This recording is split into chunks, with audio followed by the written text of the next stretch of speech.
L'entrepôt du bricolage de Saint-Jean-de-Moiran et Chirolles-Comboire, Saint-Martin-d'Air vous présente Si on parlait. L'entrepôt du bricolage, l'esprit entrepôt, ça change tout. Avec Gilles Trignard Résidence, vous êtes confortablement installé pour regarder Si on parlait.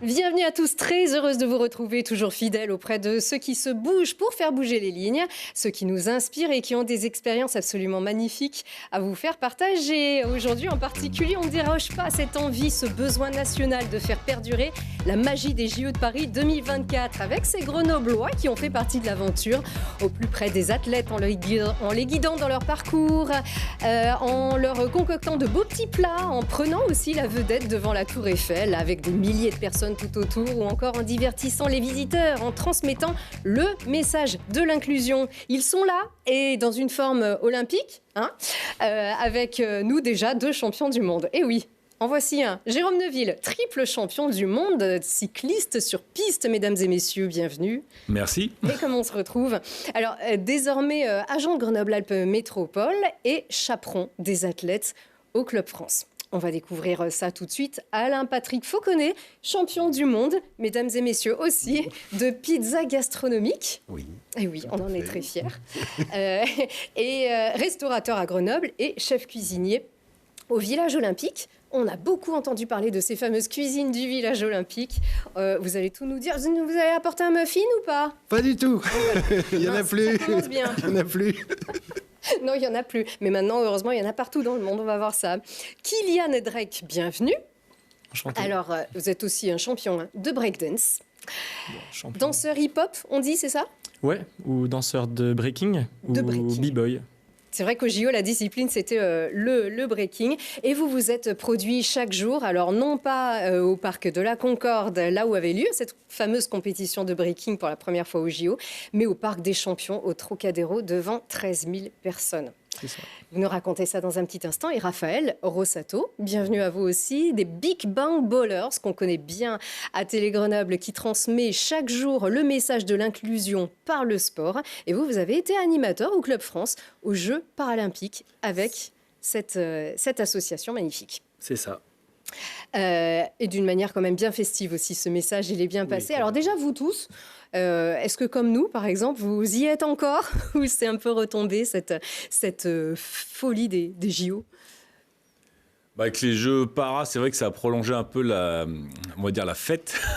Ouais. Du coup, c'est vrai que ça a permis d'être encore dedans, mais derrière la télé, là, ce coup-ci, pas sur place. C'est une aventure, on se dit, waouh, ça a été une parenthèse pour beaucoup, ça a été un monde idéal, ça a été de la magie, de la fierté. Qu'est-ce que vous en dites de ça ? Vous l'avez ressenti, Kylian ? Franchement, ouais. Paris n'a jamais été autant agréable que cet été. Il n'y avait pas les Parisiens. Non, je rigole. Oh, les pauvres, ça commence bien. Je rigole. Ils sont revenus, justement. Non, je rigole, c'est une blague, mais non, c'était agréable, mais c'était vraiment une parenthèse par contre, parce que là, du coup, pour les Paralympiques, j'y suis retourné et c'était la rentrée, tout a recommencé, donc ouais, c'était super agréable et j'espère que pour les Jeux d'hiver, ça se passera aussi bien que ça. Alors, c'est vrai que ce qui a été aussi ce fameux point fort, ça a été de pouvoir partager. C'était accessible aussi à tous, pas nécessairement en prenant un billet, mais vraiment, ces jeux ont été à la portée de tous. Là, on a vu, par exemple, le peloton cycliste féminin qui passe devant le Louvre. Il suffit d'être juste à côté. À ce moment-là, c'était vraiment gratuit. C'est vrai que la ferveur, elle s'est aussi emparée des Grenoblois, même si la flamme n'est pas passée à Grenoble. Il n'y avait pas d'écran géant aussi pour partager cette joie. Ça vous a manqué, ça aussi ? Enfin, vous étiez à Paris en même temps. Pas de En même temps. Si, Raphaël, vous étiez peut-être là pendant à Grenoble dans les Jeux. Je n'étais pas là, malheureusement. Bon, voilà. Donc, en tout cas, pour les avoir vécus de près, vous allez tout nous dire. Jérôme, alors vous, déjà, des émotions incroyables, eh bien, vous en avez vécu en tant qu'athlète. On le rappelle, triple champion du monde de cyclisme en 2001, en 2002, en 2006. Les Jeux, vous les avez faits à Athènes en 2004. Déjà, ça, ce sont des choses qui sont inoubliables et qu'on ne peut vivre que si on est un athlète. Non, mais c'est clair. Non, je les ai fait même. Mes premiers jeux, c'était à Atlanta. Ah ouais, 96. Okay. J'étais remplaçant l'équipe championne olympique de poursuite par équipe. Donc j'ai vécu à 21 ans à Atlanta avec tout jeune. Tout ce qui est tout jeune et voilà. C'était les jeux aux États-Unis en plus, pays de Coca-Cola. Oui, c'est les jeux. C'était les jeux. Coca. Après, j'étais à Sydney en 2000, où je fais 4e. Après Athènes et mes derniers jeux à Pékin. Donc voilà, j'ai. Dites-le bien à certains journaux dont le palmarès. En même temps, quand on a un palmarès comme ça, faut suivre. Hein, ça fait quand même. Ouais, du coup, j'avais une petite expérience olympique dans différents pays, différentes organisations. Mais c'est vrai qu'en tant qu'athlète, c'est différent aussi de le vivre après. On va dire les jeux en tant que supporter et acteur, mais voilà, sur d'autres missions. Volontaire, en l'occurrence. Volontaire, oui. Vous avez été volontaire et donc vous avez été... Pas volontaire pour l'organisation, mais pour le comité olympique, pour le CNOSF, sur le Club France. Voilà, alors c'est ça. Alors le Club France, c'est ça. En fait, c'est un lieu de rassemblement, de divertissement, pour partager, pour célébrer les athlètes. C'est un lieu, alors là... certains ont eu la chance de pouvoir applaudir le roi Léon Marchand et tous les autres nageurs aussi, médaillés, Florent Manodou qu'on voit ici, et Irina Kirkishnikova. C'est ça, c'est ça. Entre autres, et voilà, vraiment ce spectacle, cette proximité des athlètes, vous l'avez vraiment vécu encore plus près, puisqu'il faut les accompagner, les athlètes, dans ce parcours auprès du public, auprès des médias. C'est quoi un volontaire chaperon, en fait? Qu'est-ce que ça consiste? On voit les frères Lebrun, là, les pongistes. Ouais. En fait, c'est chaque athlète médaillé, ou pas, souvent les médaillés ont un parcours au Club France un peu imposé. Parcours média, célébration, rencontre avec des partenaires. Donc mon rôle, c'était, je n'étais pas tout seul, parce que c'est le Club France, c'est du lourd. C'était d'accompagner les athlètes qui soient le mieux possible, qu'ils ne soient pas perdus, parce que quand on arrive là-bas, il y a du monde, c'est de la folie pure, quoi. Donc c'est les accompagner. On fait même un petit peu la police des fois, on a un peu le mauvais rôle, parce que dès qu'ils traversent la foule, les gens ils veulent des autographes, des photos. Donc nous, le but, c'est qu'ils respectent. Ouais, c'est de respecter le timing, parce que le parcours média, c'est très long, ça peut durer 2 heures. Surtout avec Nelson, parfois il prend le temps de discuter, ce qui est très bien aussi. Donc tous les parcours médias, c'est plateau TV, radio, photo, etc. Donc ça peut être très long.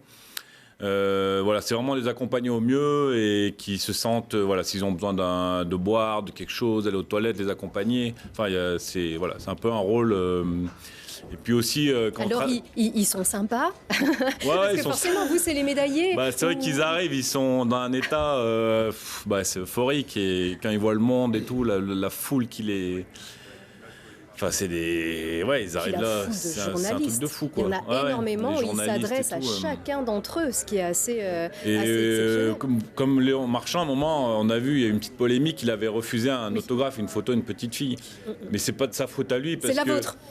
Non, le but, c'est de foncer à chaque fois, et ils pouvaient pas faire une photo avec tout le monde, quoi. Et des autographes, c'est pareil, ils pouvaient pas faire des autographes. Donc il fallait qu'ils tracent, et des fois, ils étaient obligés de dire non, c'est malheureux, mais voilà, il y avait un moment après pour ça, mais certains moments, il fallait tracer. Et on avait un peu le mauvais rôle aussi, mais bon, c'était... C'est ce qu'elle a dit, Flo Masnada, que vous connaissez bien, forcément, Jérôme, double médaillé olympique, Florence Masnada, la skieuse, qui travaille aussi. Elle en a fait beaucoup des Jeux en tant qu'attachée presse. Elle aussi avait ce rôle-là. D'ailleurs, on l'a rencontrée, on lui a demandé un petit mot sur quel était exactement son rôle. Alors aujourd'hui, ce matin, je fais le triathlon pour faire la zone mixte et m'occuper des éventuels médaillés. Malheureusement, ça s'est pas très très bien passé. Donc là, aujourd'hui, je m'occupe des médaillés de l'escrime. Alors, j'ai Lanzac Red, des florettistes, Enzo, Maximilien, Maxime et Julien. Voilà, et on fait un circuit média. On est allé faire le JT de France Télé à 13h. Au Trocadéro, et puis là on vient faire tout un parcours média parce qu'ils sont finis trop tard hier pour venir ici, et après il y aura une célébration pour eux. Donc voilà, donc moi je m'occupe je suis attachée de presse avec une équipe basée au village olympique de tous les sports, et en fait on va en renfort à droite à gauche pour gérer au mieux les demandes de médias. C'est vrai que ça fait plaisir de rencontrer des Grenoblois qui ont des grands rôles aussi dans cette organisation incroyable. Enfin, aussi un petit clin d'œil à nos confrères journalistes. Il y en avait beaucoup, on ne peut pas tous les citer, mais on a été très heureux d'entendre Nicolas Teillard chaque jour sur France Info, Julien Langlais également, Antonin Carmen pour commenter ces épreuves. Laurent Luyat, France Télé, Oui. Grenoble aussi, qui nous connaît bien. Et puis notre Ophélie David Chéry aussi. C'était un vrai régal de la voir sur ces Jeux paralympiques. Consultante. Et Alec Pasteur aussi. Alexandre Pasteur, Oui. Alexandre, bien sûr. Nadia, on peut Grenoblois pas être d'adoption. exotique, bien sûr, et qui nous a fait partager, entre autres, les épreuves d'athlétisme sur les Jeux et les Jeux para. Ça donne envie d'en faire d'autres, forcément, Jérôme, des choses comme ça. Bah, c'est sûr, non, mais là, bon, c'était à Paris. Voilà, les Jeux en France, une fois tous les 100 ans, quoi. Bah oui, Comme on c'est dit. ça. En plus, ça, c'est vous qui nous avez donné ces images-là. Ouais, bah, parce qu'en plus, j'ai fait ce rôle-là. J'étais aussi expert au Club France. J'ai commenté les épreuves de piste sur les scènes sur grand écran. Oui, speaker, en fait. C'est ça, Bah, en speaker fait, pour tout le monde. voilà, comme c'était ma spécialité, j'ai fait une petite session pour expliquer, parce que la piste, des fois, c'est un peu compliqué. Donc, Oui, c'est sûr. Et j'ai aussi un rôle après sur des épreuves de leader d'ambiance. Sur les Là, plusieurs en épreuves. l'occurrence, c'est vous qui dites, allez-y, Bah, alors là, c'est on au fait un Club France, plongeon. mais là, c'est vraiment sur des Sur les épreuves. sur les sites. Au Vélodrome notamment, j'ai fait 4 jours au Vélodrome. Là, vous étiez là, vous l'avez vécu, ce moment où Ouais. la roulette La hasardeuse roulette. a choisi Teddy Riner. Alors ça, c'était assez exceptionnel. Oui, chauffeur de salle alors aussi, Jérôme, du coup. Et ben en fait, j'étais j'ai fait 8 ou 9 épreuves où j'étais avec le club des supporters les Bleus. Ah ouais, sympa. Ouf. Et là où il fallait un peu animer les tribunes. Donc c'était une autre expérience très sympathique. Et en plus, ça permettait de voir pas mal d'épreuves. Donc cette fierté aussi, cette ferveur tricolore que le monde nous envie désormais, c'est aussi un petit peu grâce à vous. Vous avez vu Kylian? Qui c'est qu'on vient de voir là? C'était Dany, je crois. Ouais, C'est Dany. Dany, Dan, c'est- ouais. c'est Dany Dan. Dany Dan, il nous a fait Et un ouais. petit show au Club France. Voilà, une petite. Ouais. C'était super sympa. Ouais. Ah oui, oui, oui, ça c'était magnifique. Dernier jour, en plus, puisqu'il Ouais. il était médaillé. Dans les derniers jours. C'est ça, sur la toute fin, et ça, on va en reparler. Ça, c'était donc au Club France. Il y avait aussi ce fameux Parc des Champions. Alors, le Parc des Champions, qu'est-ce que c'est? C'est la plus belle arène du monde. C'était le point d'orgue de la cérémonie de clôture des JO. Ça, c'est les frères Lebrun qui sont en train de gagner devant tout le monde. Donc, forcément, tout le monde est très content.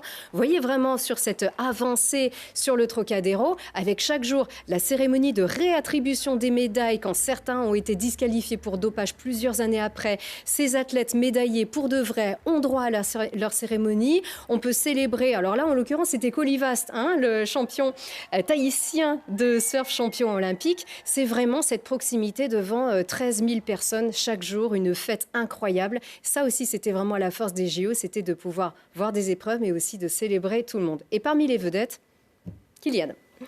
Oh, regardez, on vous voit hein, d'ailleurs. On vous a vu, on vous a épié, on vous reconnaît facilement ici, avec cette troupe dirigée par un chorégraphe exceptionnel qui a beaucoup fait parler de lui sur ces jeux aussi. Ouais. Donc ce spectacle, il a été créé par Mourad Merzouki, donc le directeur artistique de la compagnie Cafig, qui est basée à Lyon. Et l'enjeu, il était assez énorme parce que premièrement, il y avait le hip-hop pour la première fois, enfin le breaking pour la première fois aux Jeux Olympiques, mais aussi parce que là, on est devant 13 800 personnes et il y a un tas de gens qui, chez eux, n'expérimentent pas forcément la danse ou n'en voient pas très souvent. Et du coup, c'était aussi l'occasion de montrer une certaine ferveur artistique en France. Et la danse, c'est quand même un art qui est très bien représenté dans notre pays. Et je pense que l'objectif, il est rempli parce qu'on a eu des commentaires incroyables. Ah, des ça a retours. cartonné. Ah, mais sur place, ça a vraiment, vraiment cartonné. Et ce qui est... Alors, c'était aussi comme un show, puisqu'il y a des athlètes qui viennent célébrer avec leurs médailles. Et c'est vraiment aussi comme un intermède Ouais. de danse et de musique.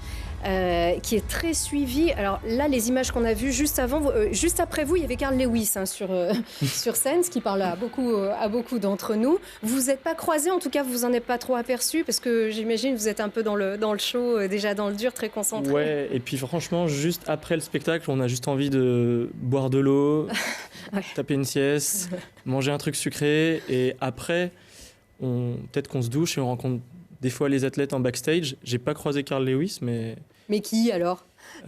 Teddy Riner, les frères Lebrun. J'ai vu Léon Marchand de loin, mais il était tellement occupé. Enfin, je suis allé en déranger aucun d'entre eux parce que. Au Parc des Champions, donc il Ouais, était c'est ça, torse ouais. nu parce que. Non, ça a été- c'était dans les c'est- coulisses. Ah d'accord. Ah oui, bah oui, non, dans les coulisses, il Non, se dans tient. les Oui, coulisses, oui, non, ouais. non. Au Club France, ils Non, étaient mais- torse nu tous. Non, ouais. C'est vrai. Mince. Mais je suis devenu bien copain avec l'équipe d'Irlande d'aviron. Ah, Et- pourquoi ça? Parce que c'est des Irlandais, ils sont bon esprit et Ils font la fête. ouais, ils font la fête. Il y a une des nageuses, rameuses, qui m'a défié en bras de fer. Elle m'a dit oh tu fais du breaking, je te bats au bras de fer. Et Elle m'a battu, ouais. ah, comme quoi. Mais peut-être qu'elle était bien nourrie aussi. Ils étaient comment les Irlandais, Alain Patrick? Oh, les Irlandais, j'en ai croisé quelques-uns, mais on en a tellement croisé que... Ils ouais. vous demandaient pas des ragoûts particuliers avec des goûts bizarres, non? Non, non. Bon, non. la bière, je sais pas, ils n'ont pas le droit. Non, c'était interdit jusqu'au dernier jour, 16h. D'accord. Pas d'alcool au village olympique. Ça c'est sur le village olympique, mais Ah bah après, ils avaient une accréditation pour sortir. Hein. ils avaient leur base. Voilà, oui. Moulin Rouge. Tout à fait. Vous aussi, vous aviez votre base. Je ne sais pas si vous avez pu y aller. Ah non, alors ça, c'est vous. Ça, c'est vous. Oui, oui, parce Ah, qu'on yes. parle du break. Non, ça, c'était aussi pour un ouais. gala au FCG Rugby quand même. Et avec Next Tape, hein, donc C'est ça. l'association basée à Pontcharra qui fait des choses magnifiques. Donc, comme quoi, vous auriez pu les faire ces jeux ou pas, Kylian? Non. Non. Franchement, j'ai pas le niveau. J'ai participé à 2 épreuves, le championnat de Guyane en 2021 que j'avais gagné. Ça m'avait qualifié pour les championnats de France, mais j'ai perdu au premier tour. Ah. Mais le niveau, il est vraiment très corsé. Et puis, dans ma pratique, je suis peut-être un peu plus tourné vers la scène que vers les battles, même si j'adore faire des battles. Mais non, il y a des gens qui sont bien plus forts que moi et bien à eux, en fait. Danny Dan, franchement, je suis des années-lumière d'avoir son niveau, quoi. Mais quand on voit cette ferveur de fou, c'est ça. Alors, franchement, la place de la Concorde, mais alors pour ceux qui aiment Disneyland, c'était encore 1000 fois au-dessus. Ce patrimoine qui a été rénové, restauré, c'est là-dedans qu'a eu lieu la compétition breakdance. Et encore, quand on parle de proximité, les gens qui n'ont acheté un billet, je crois que c'était que 15 ou 20 euros le parc de la Concorde, Ouais. ils peuvent voir ces athlètes s'entraîner, s'échauffer. Les Japonais ont mis beaucoup d'ambiance. On sait que ça marche beaucoup aussi le break au Japon. Ouais, c'est Et clair. puis ça dure encore à l'extérieur de l'arène et ça jam et ça fait des battles improvisés. Ouais. Ça doit être fou pour vous qui dansez le break déjà depuis quelques temps Ouais. de voir de voir à quel point ça a marché. Ouais, c'est clair. Avant d'être un sport, c'est quand même une discipline artistique qui vient d'un milieu culturel très défavorisé. Ça vient du Bronx aux États-Unis, à New York. Et c'est né dans les fêtes, dans les soirées. Donc, Années ça me- 80, Ouais, fin c'est des années ça. 70 plutôt. Ouais, début années 70, ouais, mi-années 70. D'accord. Et ça a fait plaisir de voir que la fête était encore là à Paris, même si c'était sous un aspect très orienté sport et résultats. Mais on danse sur de la musique, on s'amuse. Et d'ailleurs, dans les battles, on peut voir qu'ils s'amusent beaucoup, en fait, les danseurs. Un peu de regret de ne pas avoir fait ces JO quand on y pense, parce qu'on le sait finalement assez tard. En tant que la sportif discipline, oui, en tant qu'athlète. C'est quelque chose que vous auriez aimé faire ou... Parce qu'il y a des Franchement, pro-JO, anti-JO du côté du breakdance. Certains qui disent que Ouais. c'est pas la philosophie de base. Je regrette pas de ne pas avoir essayé d'aller plus loin. Je pense que le break va très bien s'en sortir après les JO, parce qu'il s'en sortait déjà très bien avant.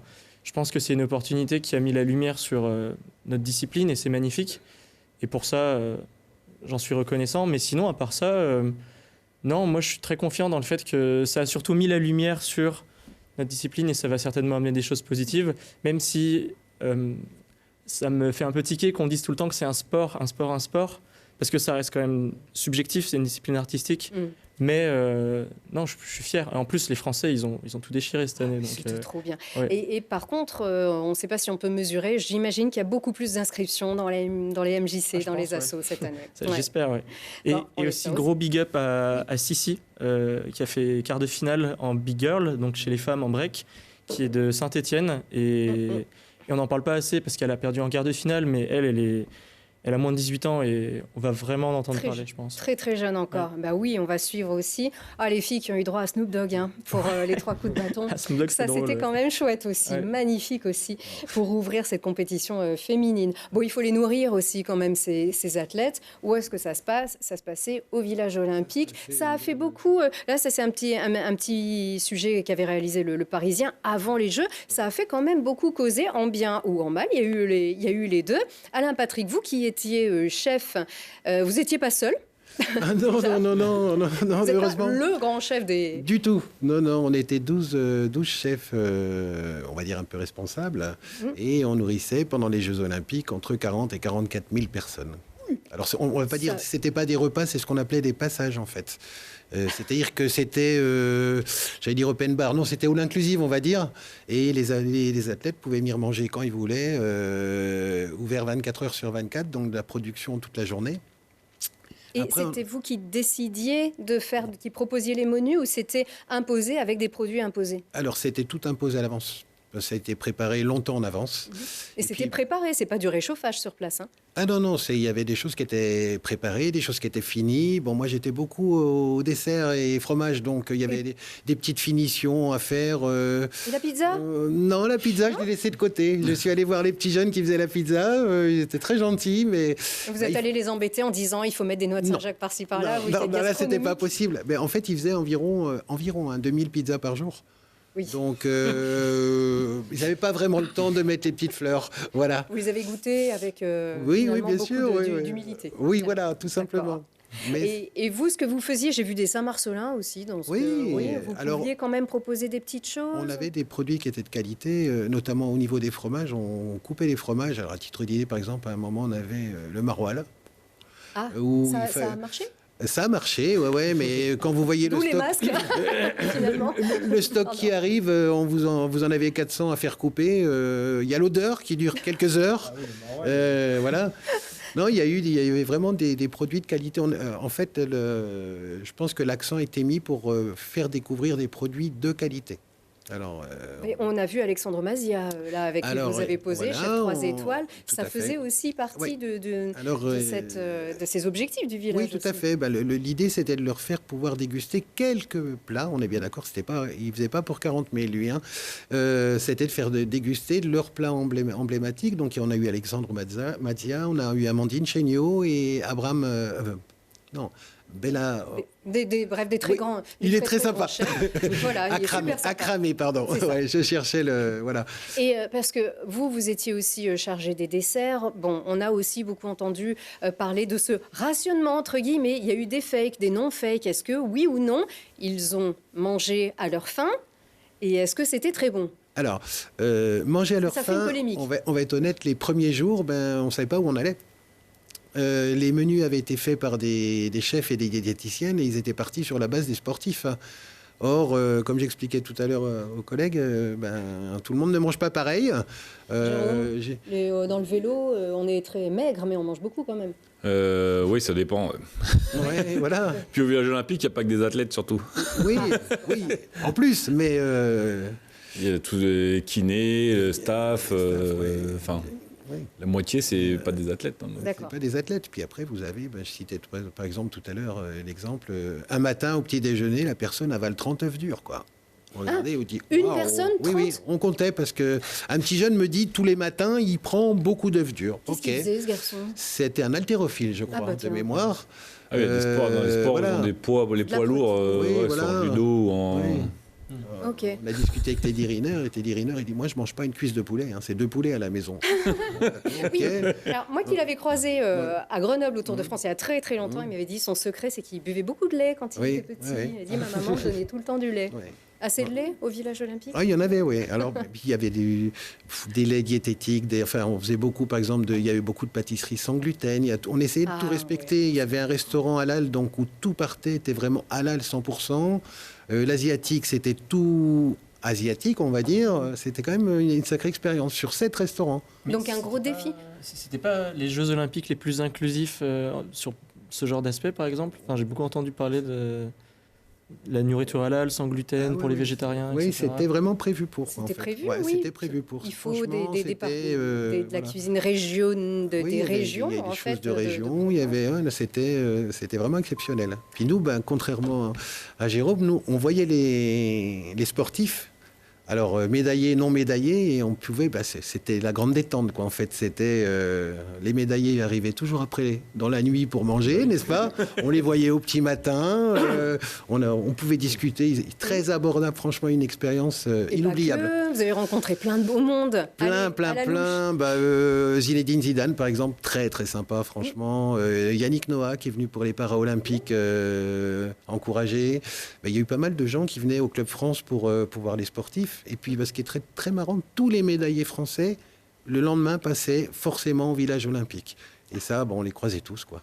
Alors, justement, Raphaël, vous qui vous tenez sagement ici, est-ce que vous avez goûté les muffins? Et non, j'ai pas eu l'occasion, malheureusement, de goûter ces fameux muffins. On vous a pas fait cette fleur-là? Non. Parlez-nous de ces muffins. Alors, c'est vous? Les desserts? Oui, alors c'était moi les desserts, mais je les ai pas fabriqués.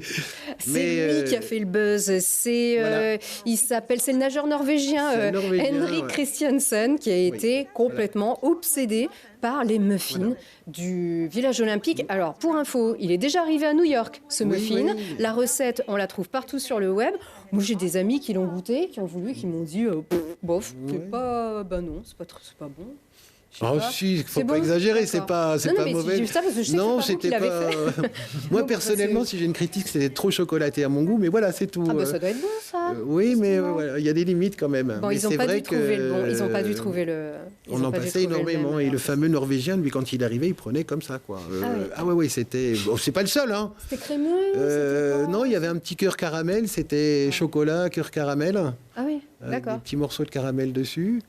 C'est une bonne pub pour la France, ça, parce que c'est pas très traditionnel, le muffin. On a fait tellement d'efforts avec des chefs triplement étoilés pour promouvoir notre gastronomie, et c'est le muffin qui a gagné. Oui, on avait d'autres pâtisseries très françaises, hein. Le macaron, la tarte tatin, la pavlova. D'ailleurs, souvenir de pavlova, quand vous en avez 3000 à faire et qu'il faut mettre une framboise, une myrtille et un groseille, je peux vous dire que... Et vous dirigez l'équipe, ils vous regardent, il y a tout ça. Mais t'as pas tout vu, il y en a encore là-bas. Ah oui, fatigant. Parce que vous avez fait les paras aussi. Oui, 2 mois. Ouais. 2 mois. Donc oui. Et ça s'est terminé lundi. Et l'anecdote, c'est que lundi, quand je suis arrivé, on m'a dit « Ah, mais aujourd'hui, il y a 2800 couverts. » C'est pas beaucoup, rigolade. Et nous, alors les chefs, on s'est baladés, on va être honnête, on a fait le tour du village, on s'est baladé un petit peu partout. Et puis à 10h, mon adjoint m'a appelé, m'a dit... T'es où? Je me promène, il y a un problème. Il me dit, non, on a fini de travailler. Je dis, mais non, vous êtes là jusqu'à 15h. Vous avez gardé des contacts pour faire des milliers de pizzas maintenant. Alors, votre restaurant s'appelle le Au 5 Gourmet à Grenoble. Au 5 Gourmet. Oui, tout à fait.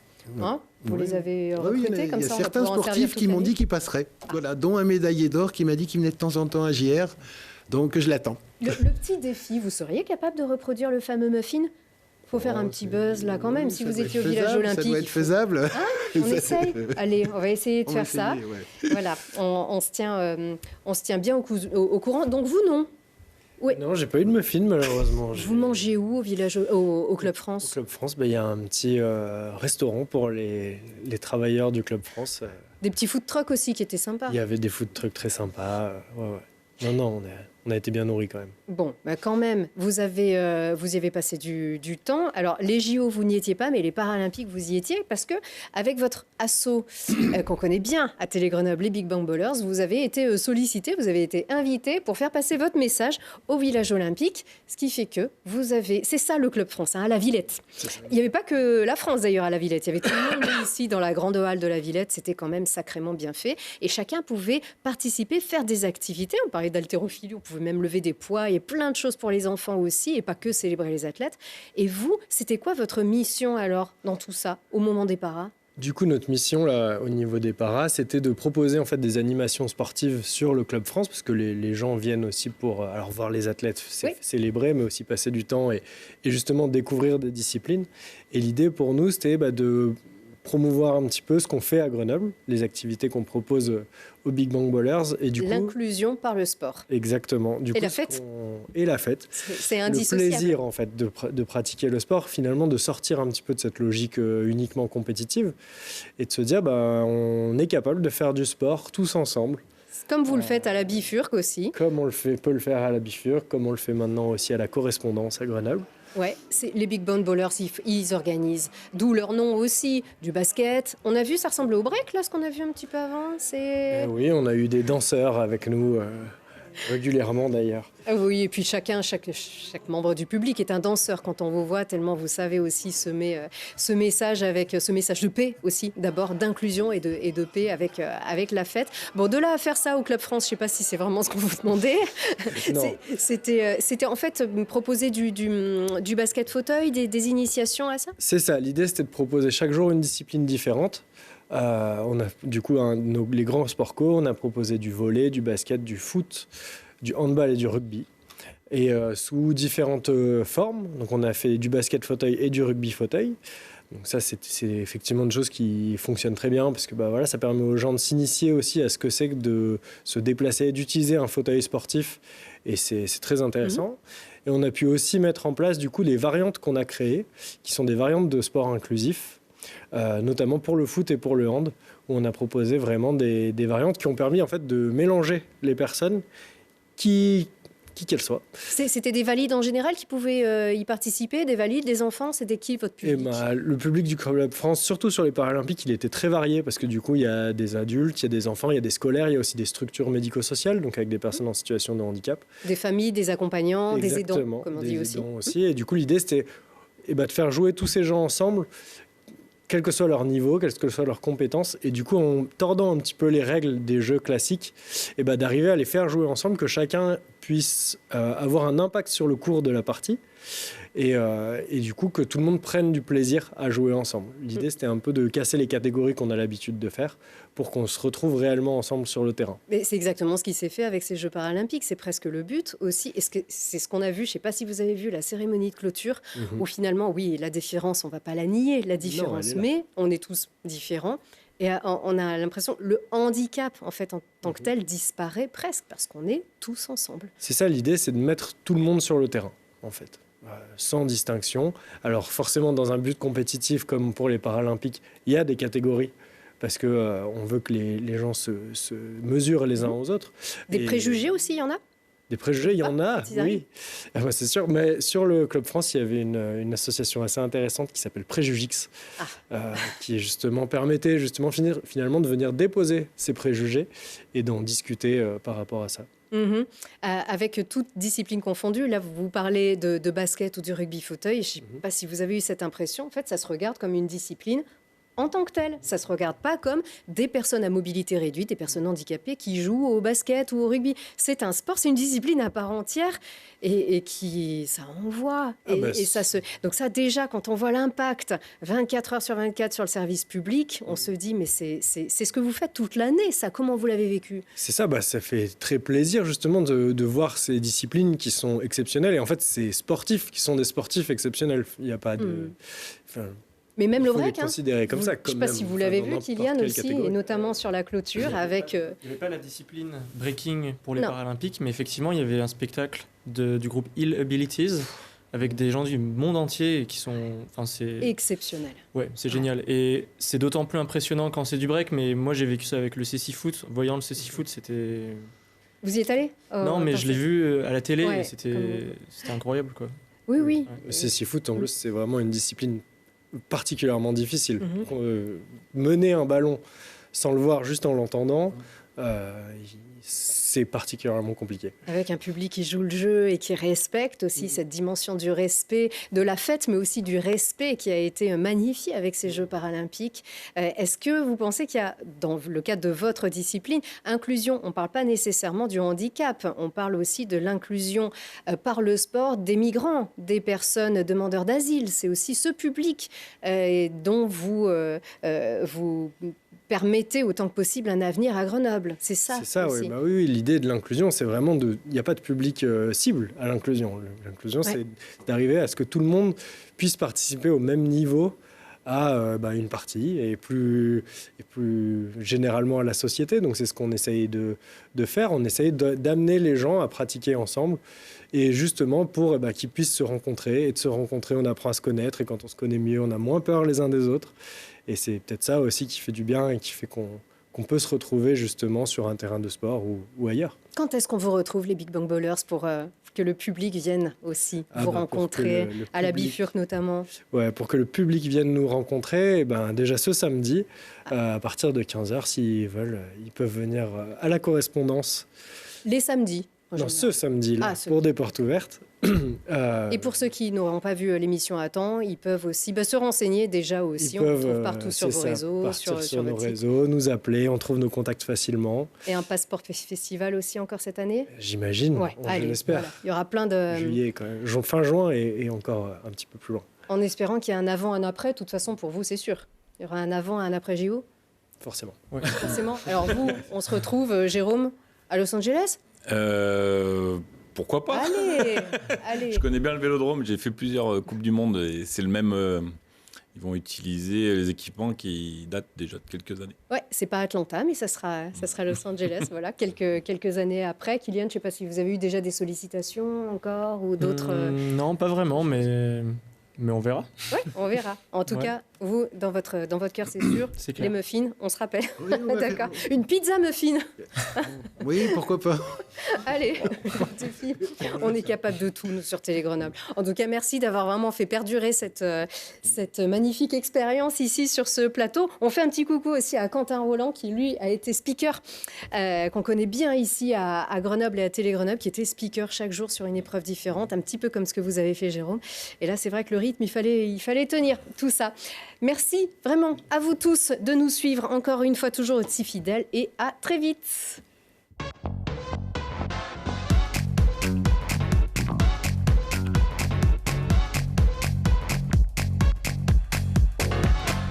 Vous avez profité de Si on parlait avec Gilles Trigna Résidence.